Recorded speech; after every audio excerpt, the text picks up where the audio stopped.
couldn't wait, and the lighting wasn't great, so I'm sorry that I didn't catch the first half. But as you can see, it is pretty decent size. I mean, it fits in the palm of my hand quite well. There's a few loose parts in here that I already cut out that I need to paint before I add them in. But yeah, I'm painting the inside of the cockpit right now and doing that basic assembly, and then we'll do the rest of it. Again, for as small a model as it is though, there are quite a few parts, so the high speed may be a minute or so, which I'm not going to complain, and I don't think any of you will either. But yeah, today's video is going to be all about weathering and panel lining and stuff like that, and how to get paint to actually stick to the plastic. Typically with these types of models, it's a really nice thin plastic, and as you can see here, it's pretty matte, and that's just because I've sprayed it with a dull coat. But yeah, that's the real secret to this kind of stuff, especially with Bandai models. But yeah, enough of that. We're gonna get into the high speed, and I'll catch you guys later.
Well, alrighty, so you guys should have seen a noticeable jump forward in detail, but mostly what we've done here is we've used waterslide decals, and I just cut those out with a pair of scissors and then used a cup of water to adhere them. So basically, if you've never used waterslide decals, you cut out, leave yourself a little bit of an edge, and then you dip it in the water, and eventually that water will start to dissolve the glue, and then you can slide it onto the piece. And what you want to do is you want to wet down the surface so you can kind of move it around and bump it around without it tearing, especially with the big ones. I had a bit of a tear on the back here, as you can see, and we're going to turn that into some battle damage. But the big difference that you all are seeing, which you should have noticed when I flipped this over, is I've been applying panel line accent color. This one dark gray, and I will be applying another one that I have to add a bit of variation in color. I was gonna end up using rubbing alcohol instead of paint thinner. I thought it would be less aggressive, and I thought that it'd be a little bit better if I was going over decals. It'd be less likely to bring the decals back up. And so far that seems to have been the case. So, and you can wipe this away with your finger while you're still working, but I find that oftentimes you'll pull it back out of the crack. If you're having a hard time, like here, where it's clearly stained into the surface, a really excellent way to bring it back up is just take a tiny bit of airbrush thinner or some paint thinner, and it'll usually come right up. But as you can see, it's making a huge difference in a lot of these panel lines. They're really starting to pop back here inside this little engine compartment versus over here where I've not done it. There's a huge difference. It brings a lot of depth to details that your eye would normally go over. As we can see on the bottom, that's very plain. I'm gonna go in and I'll add in panel wash on the bottom next. But one of the next big details that we want to go in and add is we want to add in a dry brush, a mild dry brush of like gunmetal across like these vents back here, a little bit inside the engine compartment, and then we're gonna stop with the silver dry brush, and I'm gonna do a little bit of video about doing paint chips and how to do what you'll see is those like dirt stretch marks, like how you can see on old aircraft. You'll see the markings that go the lengthways down a vehicle. We're gonna do a video on that using weathering pigments as opposed to using paint. And the difference with using the pigments as opposed to the paint is it basically allows you to wipe it back up and keep manipulating it and keep working it until you seal it down with some kind of sealer. And it'll basically stay malleable until you're ready to actually lock it down. But this is where we're at right now with this project. Like I said, I need to come in and do some more panel line details down here, and then I'll clean up the whole model all in one go. I'm not going to be adding any more paint other than the mild gray dry brush of mild dark dry brush of gunmetal. I don't plan to add any more colors outside of the weathering process, and we're going to do all that together on camera. So I'll cut back when we're ready to do that, as I'm sure this video is already probably pretty lengthy. I've got a Q-tip with a little bit of the rubbing alcohol on it, and we are just gonna scrub away. And as you can see, it just leaves it in the cracks and brings all of that detail out by just erasing all the runoff, I guess we'll call it. And it just, like magic, cleans up that crack and leaves it nice and dark.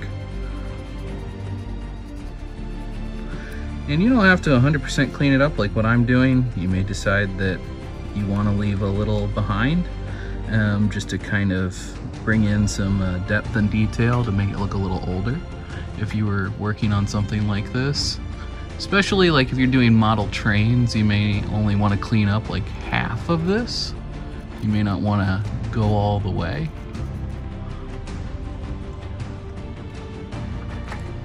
All right, so the weathering pigments that we're going to be using today, these are by Tamiya, and I believe they only make 3 of them, and they're for different things.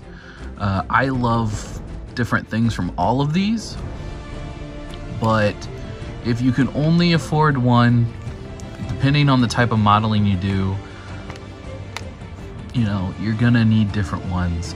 This is the one that I started with because I wanted the soot, and I didn't necessarily want the snow, I wanted the rust. As I evolved, I started with the second one here. This was the second one I got, and I got it because of the gunmetal and the orange rust. And the orange rust and the regular rust, the almost brown color, they complement each other fairly well, but they'll blend too, so you can kind of get other colors. And then I got the sand and light sand and mud colors because I wanted to be able to do boots and tires and things like that, and they work really nicely. I have a video on making your own pigments if that's still really out of your budget. You can basically use chalk pigments out of chalk pastels.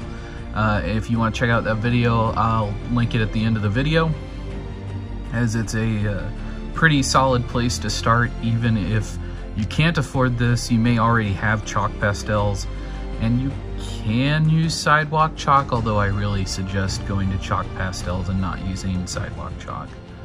So something that I had done a poor job of explaining, and I wish I had done better, is at several points on the decals you can see paint chipping, like along the nose, some spots in on the bottom. And the way that you want to go about creating those paint chips is with a slightly brighter color than whatever your base tone is, and this will give the illusion of there being a primer underneath. And if you want to take it one step further, you can layer into that brighter color a silver. So in my case, I was using Deepkin Flesh, and then I was using, by Vallejo, I was using their metal color line, and this is their silver color. This was my first time using their silver color, and I'm really pleased with the level of detail that it brought to everything. I was able to use small brushes, big brushes with the silver, and it seemed to work great. So I do recommend their metal color line. And this stuff is meant to be able to be used right out of an airbrush, and it works great by hand as well. So kudos to them for figuring that one out. But I just wanted to explain that, yes, anywhere in the final product where there's paint chipping, or anywhere where there's silver, like along the bridge of the nose here of the aircraft, that was hit with this first, and then a mild dry brush or an edge highlight of the silver, and that's how I managed to accomplish that. I'm kind of painting this to be relatively well taken care of pre-Battle of Hoth, so I don't want tons of chipping. So the types of chipping I'm going to be doing is like fresh scratches, which will almost entirely be done with the gunmetal and silver from the second pack. But we're going to start out with the soot and rust, but mostly the soot. Now you get these little makeup sponge brushes. I believe you can just go to CVS Pharmacy and buy a pack of these brushes if you ever lose the one that it comes with. But very similar to a makeup palette.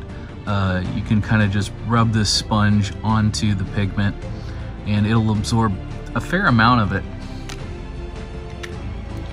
But where you start is where it'll be the thickest line, and where you end is where it'll be the thinnest. So you want to drag and pull away.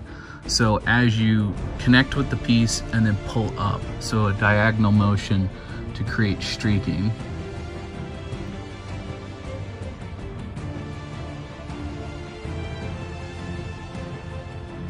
And just really light touches. If you go in the other direction like I just did, it's because you're darkening out colors.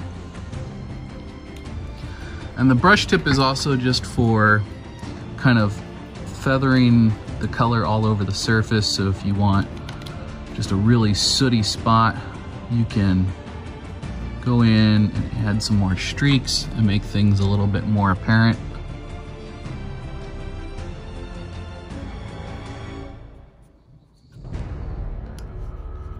As you can see, you may end up needing to clean it off of other surfaces. Maybe put some fresh scratch marks in it by going in and cleaning up little bits of it.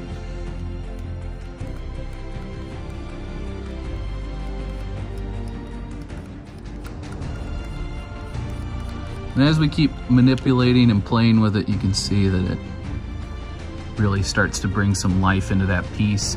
And basically we're wanting to build up layers of this color. In places you may decide you want more of a stark appearance. That's absolutely fine. Just leave a nice straight line and kind of create these V patterns. As you can see, we got a nice little tip there. You may decide that you want to drag that out a bit more. You will not see stuff directly behind something, so like putting a mark here, we don't want to do that because it would be protected by this larger panel. You may see a buildup down in the cracks, which is something you may want to decide you want to build up with washes as opposed to building up with pigments. And a little streak here and there down the gun barrel is fine. And you can go crazy up here around the muzzle of any weapons. You can just really darken that up, because again, this is meant to be a soot color. And around engine compartments, anywhere you might have a lot of color on an engine compartment, you want to build up that color. So around the outside edge here, I'm going to go ahead and build that up. I'm not going to go crazy with it, but I'm going to build it up. And you may decide that back here you want to add a little bit of darker streaking on top of what we accomplished with that panel line. Now with these, because they're air brakes, you're going to have airflow on both sides. You're not just going to have it on the one. So it's okay to put it on the leading edge and then apply some to the undercarriage or the underside of the panel. And that's kind of what you want to do wherever, like I said, again, with the hard edge, and you just want to kind of streak it back.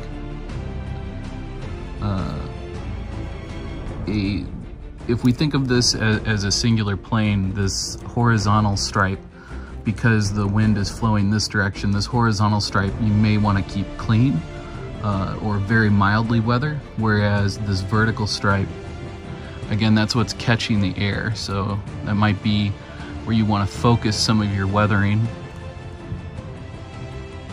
And in this recessed detail, it's okay if you want to put a little bit something in here. Just don't go crazy with jamming stuff up against that leading edge, because again, it would be protected. I'm going to add in a little bit of gray along both sides of this decal to match the color of the original ship, to simulate the paint breaking up, so it helps to hide this broken decal.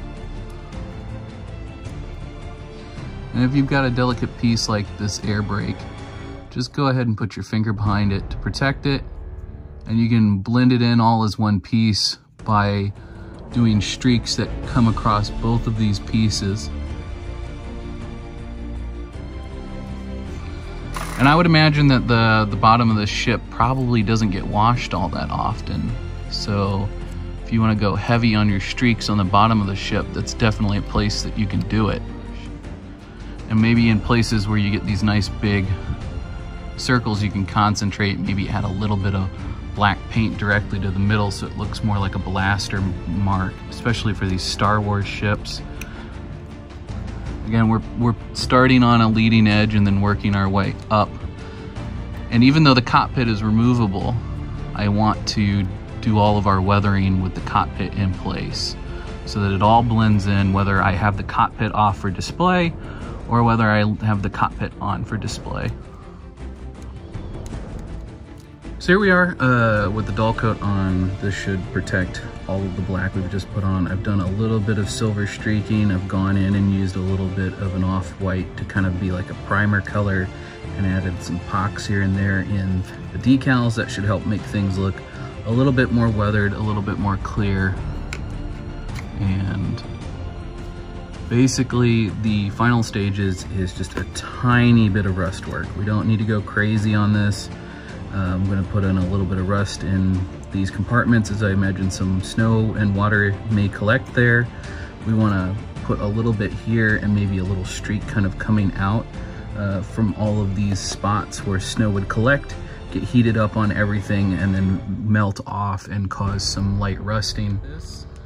But basically all I'm going to do is I'm going to add in a little bit of discoloration, as you may be able to see in the camera there. This is going to kind of give us a mild rusted look. Like I said, I don't want this thing to look like it's been outside forever. I just want this thing to look like it's used on a regular basis. So having little bits of rust in these places is going to be far more than enough. Now you could take some of the chalk pastel rust, water it down with a little bit of rubbing alcohol, and kind of paint it into places, and that's what I'm going to do for the inside of this compartment. I'm going to use a little bit of super diluted pastel and just swirl it around in there and get it all coated on the inside of there. So that's what I'll do instead of doing this with this. And then I'm going to do a very mild amount of weathering the same way that we've done all of this. I will do that on the inside of the cockpit, and then we are essentially done. I'm going to add some snow effect to the base, and that'll be it, and then we can cut back. So this next clip you're going to see is going to be it all done, everything put together. Hopefully you guys have found this interesting. I know that unlike a normal video, I haven't gone super in depth with things, but I just wanted to do a let's build. And I hope that at least you've taken something away from this. If not new techniques to stuff we've already covered, then hopefully maybe you've learned something altogether.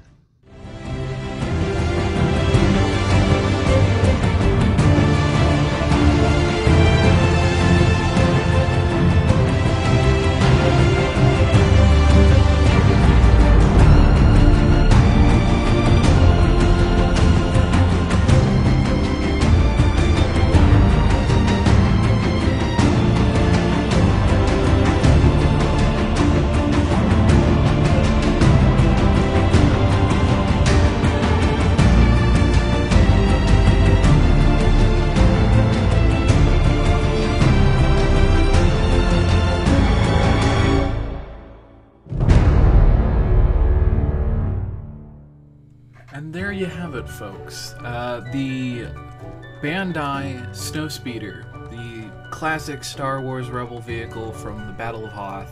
Honestly, one of my all-time favorite models that I've put together so far, at least in a while, and one of my all-time favorite ships.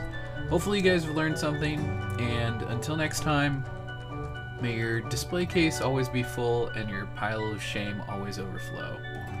Thanks so much for joining us, guys. If you like this video, please hit the like, because it does tell me what you want to see in the future. And if you dislike the video, again, hit the dislike. It tells me what you want to see. If you think this is awesome and you'd like to share it around, that really helps me out a lot and helps the channel to get found and gets us one step closer to me being able to do this as a full-time job, which would be really awesome. And as always, I'll see you guys in the next video.